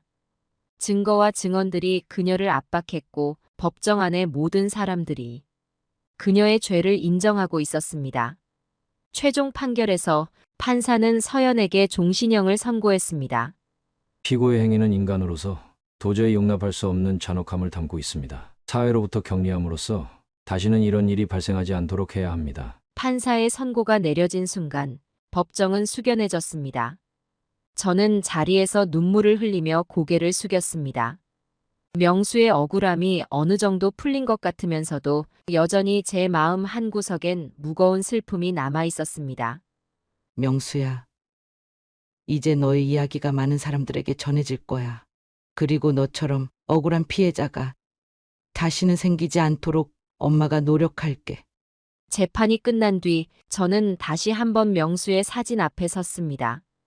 그날의 판결은 명수를 위한 정의의 시작일 뿐이라는 생각이 들었습니다. 저는 끝까지 명수를 기억하며 그의 죽음이 헛되지 않도록 더 많은 사람들에게 이 이야기를 전하기로 다짐했습니다. 재판이 끝난 지 며칠이 지나 서연 사건은 단순히 개인의 범행이 아니라는 새로운 국면을 맞이했습니다. 마을 이장님이 경찰에 들고 간 증거들이 사건을 다른 방향으로 이끌었습니다. 이장님은 경찰에 작은 USB 하나를 제출했습니다. 그 안에는 서연이 다른 지역에서 활동했던 기록과 그녀가 낯선 사람들과 주고받은 이메일 내용이 담겨 있었습니다. 이메일에는 보험금과 관련된 정황이 분명히 드러나 있었습니다. 피해자를 어떻게 설득할지 계획하세요. 보험 서류를 처리한 후 사고를 정리하는데 시간이 걸릴 겁니다. 이런 내용들은 서연이 단독으로 범행을 저지른 것이 아니라 조직적으로 움직였다는 가능성을 암시했습니다. 경찰은 즉시 수사를 확대했습니다. 그 과정에서 뜻밖의 일이 벌어졌습니다. 서연의 전 남편들의 가족들이 경찰서를 찾아와 비슷한 방식으로 가족을 잃었다며 울먹였습니다. 그때는 그저 사고라고만 생각했어요. 그런데 지금 보니 모든 것이 계획된 것 같아요. 우리 가족이 겪은 일이 다시 떠올라 견딜 수가 없습니다. 가족들은 한 목소리로 서연이 단독으로 이런 일을 저질렀다고 생각하지 않는다고 말했습니다. 서연 뒤에 누군가가 있었던 것 같아요. 그녀 혼자 이런 걸 계획하기엔 너무 치밀했어요. 경찰은 추가 수사를 통해 서연이 보험 사기를 목적으로 움직이는 조직의 일원일 가능성을 확인했습니다. 그리고 그 조직의 흔적은 서연이 결혼했던 지역들뿐만 아니라 명수와 함께 살던 이 마을 근처에서도 발견되었습니다. 특히 주변 마을에서도 비슷한 수법의 피해 사례들이 하나둘 드러났습니다. 한 가족은 이렇게 말했습니다. 우리 형도 결혼한 지 1년도 안 돼서 갑작스러운 사고로 세상을 떠났습니다. 그 부인은 형 명의의 보험금을 모두 가져갔어요. 지금 생각하면 그 사고가 정말 우연이었는지 모르겠어요. 또 다른 피해자의 가족도 경찰에 증언했습니다. 우리 아들도 결혼 후 갑작스러운 사고로 목숨을 잃었어요. 그 여자가 아들을 너무 사랑했다고 말하더니 보험금을 받고는 사라졌습니다. 서연의 사건을 계기로 주변 마을에서는 숨겨졌던 사건들이 하나둘 드러나기 시작했습니다. 이 모든 일이 우연의 일치일 리 없었습니다. 경찰은 서연이 보험 사기 조직과 연계되어 결혼을 통해 피해자를 속이고 보험금을 챙기는 방식으로 활동해왔음을 확인했습니다. 그 조직은 서연 같은 사람들을 이용해 보험 계약을 체결하게 하고 그 이후 사고를 조작하는 방식으로 움직였습니다. 결국 경찰은 서연의 공범들을 추적하기 시작했습니다. 조직의 다른 일원들이 사용했던 계좌와 통신 기록을 추적한 끝에 다수의 공범들이 검거되었습니다. 그들은 모두 서연처럼 결혼과 사고를 반복하며 보험금을 챙겨왔던 사람들이었습니다. 그 소식을 들었을 때 저는 명수의 죽음이 단순한 개인의 탐욕 때문만이 아니라는 사실에 새삼 놀라고 분노했습니다. 명수야, 너 혼자 희생된 게 아니었구나. 이렇게 많은 사람들이 비슷한 아픔을 겪었어. 이웃들은 이 모든 일이 드러난 뒤 저를 걱정하며 매일 찾아와 위로해 주었습니다. 명수 어머니, 그동안 얼마나 힘드셨을까요? 이제라도 진실이 밝혀져서 다행이에요. 명수가 하늘에서 편히 쉴 수 있겠죠? 이웃들의 따뜻한 말 한마디가 저에겐 큰 위로가 되었습니다. 저희 마을 사람들은 명수의 일에 대해 남일처럼 여기지 않았습니다. 모두가 함께 아파하며 저를 보살펴 주었습니다. 한 할머니는 김이 모락모락 나는 찌개를 들고 와 제 손을 꼭 붙잡았습니다. 내가 뭐 큰 도움은 못 되지만 힘들 땐 이런 거라도 먹어야 힘이 난다. 젊은 농부들은 주말마다 와서 저희 밭을 거들어 주었습니다.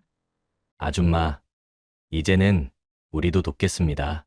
혼자 너무 애쓰지 마세요. 그 모든 정성들이 제 마음속의 상처를 조금씩 치유해 주는 것 같았습니다. 하지만 저는 여전히 명수의 사진을 보며 속으로 다짐했습니다. 이 모든 진실이 밝혀졌다고 해도 너의 희생이 헛되지 않도록 엄마가 더 열심히 살아갈게. 마을 사람들과 이웃들의 따뜻한 위로는 제가 다시 일어설 수 있는 힘이 되었습니다. 명수를 위해 그리고 명수와 같은 억울한 피해자들을 위해 저는 앞으로도 이 진실을 알리는데 최선을 다하기로 결심했습니다. 법원의 판결로 명수의 사망보험금이 저에게 지급되었습니다. 그 돈은 명수를 잃은 저에게는 그저 무거운 짐처럼 느껴졌습니다. 명수야, 너가 남긴 이 돈을 어떻게 해야 너를 기릴 수 있을까? 긴 고민 끝에 저는 이 돈을 명수를 기리는 일에 쓰기로 결심했습니다. 명수처럼 억울한 일을 당하지 않고 이웃들과 함께 따뜻하게 살아가는 세상을 만들고 싶었습니다. 가장 먼저 떠오른 것은 마을 어르신들이었습니다. 우리 마을에는 홀로 사시는 독거노인들이 많았습니다. 명수도 살아있을 때 늘 말했었지요. 엄마, 마을 어르신들이 참 외로워 보이세요. 나중에 돈 좀 모으면 노인들이 편히 지낼 수 있는 곳을 만들어 보면 어떨까요? 명수의 그 말을 떠올리며 저는 마을의 독거노인 돌봄센터를 짓기로 했습니다. 보험금의 대부분을 이 센터를 짓는 데 쓰기로 마음먹었지요. 센터를 짓는 동안 마을 사람들은 모두 나서서 도와주었습니다. 젊은 농부들은 주말마다 와서 공사장을 정리하고 마을 어르신들은 음식과 음료를 준비해 주셨습니다. 그렇게 한마음이 되어 완성한 센터는 작고 소박했지만 마을 사람들의 정성이 가득 담긴 곳이었습니다. 센터가 문을 연 날 저는 명수의 사진을 들고 문 앞에 섰습니다. 명수야, 너도 이걸 보고 기뻐하겠지? 엄마가 너 말을 기억하고 있었다는 걸 알아줬으면 좋겠다. 센터는 곧 마을 어르신들에게 큰 사랑을 받는 공간이 되었습니다. 어르신들은 이곳에서 함께 식사하고 이야기를 나누며 외로움을 덜어냈습니다. 마을 아이들도 가끔 와서 어르신들께 인사를 드리고 함께 시간을 보내며 새로운 유대감을 만들어 갔습니다. 저는 이웃들과 함께 농사일도 계속했습니다.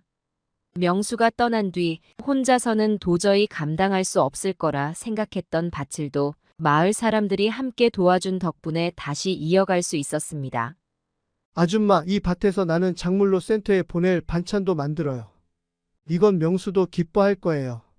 농부들이 웃으며 말할 때마다 제 마음은 한결 가벼워졌습니다. 저는 여전히 명수를 그리워하지만 이제는 그리움 속에서 힘을 얻습니다. 명수의 이름으로 만든 센터와 명수의 이야기를 통해 사람들에게 전한 조언들이 이웃들에게 작은 희망이 되었기를 바랍니다. 명수야, 너가 남긴 건 이 돈만이 아니야. 너의 마음과 삶이 이렇게 많은 사람들에게 영향을 주고 있단다. 엄마는 그걸 보고 힘을 낸다. 돌봄센터의 어르신들과 마을 사람들, 그리고 새롭게 가정을 꾸린 젊은이들까지 모두가 함께 만들어가는 이 공간은 이제 명수의 이름을 딴 곳으로 불리기 시작했습니다. 그곳은 단순히 도움을 주는 공간이 아니라 이웃들이 서로 연결되고 따뜻함을 나누는 곳으로 자리 잡았습니다. 그렇게 저는 바쁘고도 따뜻한 일상 속에서 명수를 추억하며 오늘도 이웃들과 함께 웃음을 나누고 있습니다. 서연의 사건이 어느 정도 마무리된 후 저는 명수의 영정 앞에서 매일 기도하며 마음을 다잡고 있었습니다. 명수가 겪었던 억울함이 어느 정도 밝혀지고 서연이 법의 심판을 받았다는 사실이 제게는 작은 위안이 되었습니다. 하지만 그로부터 며칠 뒤 뜻밖의 손님들이 저를 찾아왔습니다. 서연의 친정 식구들이었습니다. 그들은 제 앞에서 무릎을 꿇었습니다. 그리고 떨리는 목소리로 용서를 빌기 시작했습니다. 어머님, 저희가 정말 잘못했습니다. 그동안 서연이가 저지른 일을 알고도 아무 말도 하지 않았습니다. 하지만 지금이라도 이렇게 용서를 구하고 싶습니다. 그들은 울먹이며 저를 바라보았지만 그들의 눈빛 속에는 진심보다는 두려움이 더 커 보였습니다. 저는 차갑게 그들을 바라보며 대답했습니다. 지금 와서 무릎을 꿇는다고 해서 명수가 돌아올까요? 여러분이 그 아이를 살릴 수 있었던 기회는 이미 지나갔습니다. 제 목소리에는 분노와 슬픔이 담겨 있었습니다. 저는 명수의 죽음을 떠올릴 때마다 서연뿐 아니라 그녀의 가족들도 어떤 식으로든 이 사건에 연루되어 있었을 것이라는 의심을 떨칠 수 없었습니다. 그들은 다시 한번 머리를 조아리며 말했습니다. 서연이 처음부터 잘못된 길로 들어섰을 때 저희가 제대로 말렸어야 했습니다. 하지만 저희도 어쩔 수가 없었습니다. 제발 이번 한 번만 저희를 용서해 주세요. 그들의 말은 변명으로밖에 들리지 않았습니다. 그리고 마침내 경찰이 추가 조사를 통해 서연의 친정 가족들 또한 그녀의 범행을 알고 있었으며 심지어 범행 과정의 일부 가담한 증거까지 밝혀냈습니다. 서연의 친정 가족들은 서연이 결혼을 통해 남편들의 재산과 보험금을 손에 넣을 때마다 그 금액 일부를 받아왔다는 사실이 드러났습니다. 그들이 서연의 범행을 방조했을 뿐 아니라 경제적으로도 이득을 취했다는 것은 더 이상 부정할 수 없는 증거였습니다. 경찰은 서연의 친정 가족들을 공범 혐의로 체포했습니다. 특히 그녀의 부모는 서연이 첫 번째 결혼에서 보험금을 받은 후 그 돈의 일부로 집을 새로 장만한 사실을 숨기고 있었습니다. 서연의 동생 또한 그녀의 두 번째 결혼 당시 보험 서류를 준비하는 데 도움을 준 정황이 드러났습니다. 이 모든 증거가 밝혀졌을 때 저는 다시 한번 명수의 억울한 죽음 앞에 분노와 슬픔을 느꼈습니다. 그들 모두가 한 통속이었다니. 명수를 위해 내가 그들에게 무릎을 꿇어달라고 부탁했더라도 이렇게까지 나올 수 있었을까? 서연의 가족들은 결국 구속되었습니다. 법정에서 그들은 저희는 단지 서연의 부탁을 들어준 것뿐입니다. 이렇게까지 큰일이 될 줄은 몰랐습니다. 라고 변명했지만 판사는 그들의 행동이 서연의 범행을 보다 치밀하게 만드는데 기여했음을 지적하며 엄중히 처벌했습니다. 법원의 판결을 들으며 저는 서연의 친정 가족들에게 이 말을 하고 싶었습니다. 여러분의 침묵과 방조가 결국 명수를 죽음으로 몰고 갔습니다. 여러분이 조금이라도 더 양심적으로 행동했더라면 명수가 이렇게 세상을 떠나는 일은 없었을 겁니다. 하지만 법정에서는 제 감정을 억누르고 조용히 판결을 지켜보았습니다. 이 사건 이후 마을 사람들은 다시 한번 저를 찾아와 위로했습니다. 명수 어머니, 이제야 모든 진실이 드러난 것 같아요. 명수 씨가 얼마나 억울했는지 생각하면 우리도 참 마음이 아프지만 이제는 정말 편히 쉬실 수 있을 거예요. 저는 그들의 위로에 감사하면서도 여전히 명수의 사진을 보며 눈물을 흘렸습니다. 명수의 죽음이 단순히 한 사람의 잘못이 아니라 그 주변에서 이익을 얻으려 했던 사람들까지 얽혀있는 일이라는 것을 깨달을수록 그 억울함은 더 크게 다가왔습니다. 명수야, 엄마가 끝까지 너의 억울함을 풀려고 했는데 이제야 조금씩 진실이 밝혀지고 있어. 너를 위해 이 진실을 기억하는 사람들이 더 많아졌으면 좋겠다. 서연의 친정 식구들까지 모두 처벌받으면서 명수의 사건은 마침내 완전히 마무리되었습니다. 하지만 그 진실은 저뿐만 아니라 마을 사람들, 그리고 주변 마을의 많은 사람들에게도 큰 교훈으로 남았습니다. 저는 명수의 사진을 보며 다시 한번 마음을 다잡았습니다. 너의 이야기를 끝까지 기억하고 전할게. 다시는 너 같은 피해자가 생기지 않도록. 그 다짐을 하며 저는 다시 이웃들과 함께 밭으로 나갔습니다. 힘들고 지친 날도 많지만 이웃들의 따뜻한 말과 마음이 저를 지탱해 주었습니다. 명수의 이름이 담긴 돌봄센터도 이 모든 이야기를 나눌 수 있는 이웃들의 위로도 저를 앞으로 나아가게 하는 큰 힘이 되었습니다. 1년이라는 시간이 흘렀습니다. 명수가 떠난 뒤 저는 하루하루 버티는 것이 전쟁 같았습니다.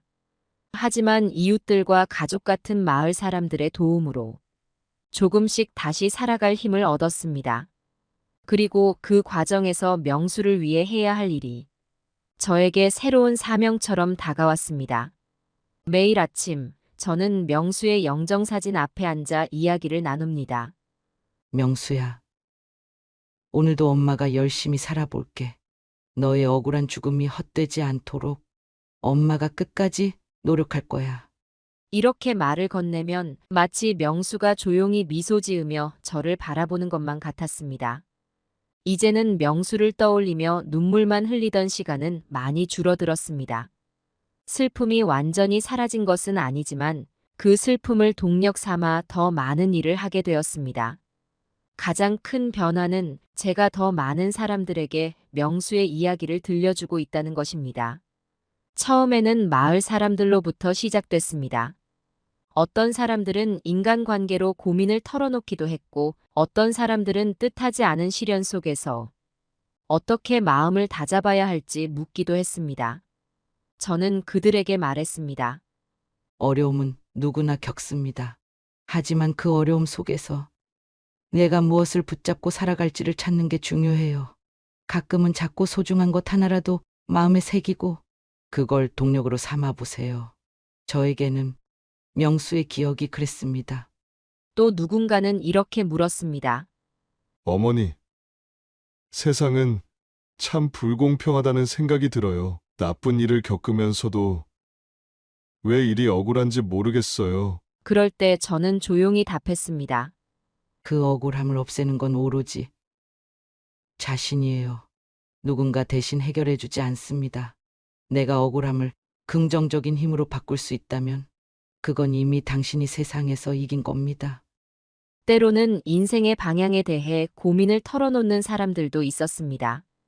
어머니, 저는 요즘 삶의 목표를 잃은 것 같아요. 무엇을 해야 할지도 모르겠고요. 그럴 때 저는 제 경험을 들려줍니다. 저도 명수가 떠난 후 목표를 잃었어요. 하지만 작은 일부터 시작했어요. 하루에 해야 할 작은 일들을 정하고 그걸 하나씩 이루다 보면 그 안에서 새로운 목표가 생깁니다. 포기하지 마세요. 목표는 그렇게 찾아오는 법이에요. 이런 이야기를 나눌 때마다 저는 제가 명수를 잃고도 살아갈 수 있었던 이유를 다시금 깨닫습니다. 누군가의 삶에 작은 희망이라도 전할 수 있다면 그것이 명수를 기리는 가장 좋은 방법이겠지요. 명수의 사건은 단순히 보험 사기와 같은 법적 문제로만 끝나는 일이 아니었습니다. 그 일은 인간관계에서 신뢰가 얼마나 중요한지를 저에게 너무도 뼈아프게 가르쳐 주었습니다. 그래서 저는 사람들에게 말합니다. 결혼을 서두르지 마세요. 상대가 정말 믿을 만한 사람인지 확인하려면 시간이 필요합니다. 의심스러운 부분이 있다면 그걸 묵살하지 말고 신중히 생각해야 해요. 이런 이야기를 들은 사람들 중에는 제게 감사의 말을 전하는 이들도 많아졌습니다. 명수 어머니 말씀 덕분에 저희 딸이 신중히 생각해서 좋은 배우자를 만났습니다. 그때 해주신 말씀이 큰 도움이 됐습니다. 저희 아들이 속지 않고 올바른 선택을 할 수 있었습니다. 그런 말을 들을 때마다 저는 명수가 곁에 있었다면 얼마나 자랑스러워했을까 생각하며 작게나마 위로를 얻습니다.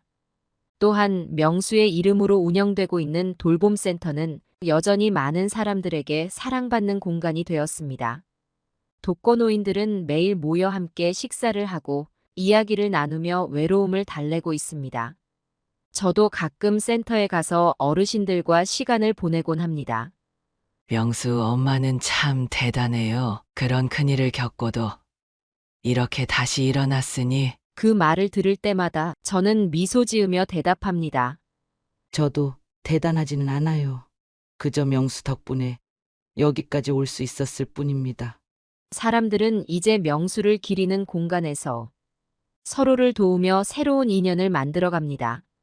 센터에 모인 젊은 농부들은 노인들을 돕는 일을 배우고 마을 사람들과 함께하며 지역 공동체의 중요성을 다시금 깨닫고 있습니다.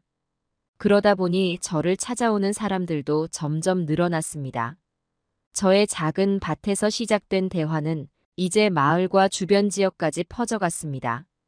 마음의 상처를 어떻게 극복해야 하는지 묻는 사람들도 생겼습니다. 저는 제 경험을 들려주며 언제나 이렇게 말하곤 합니다.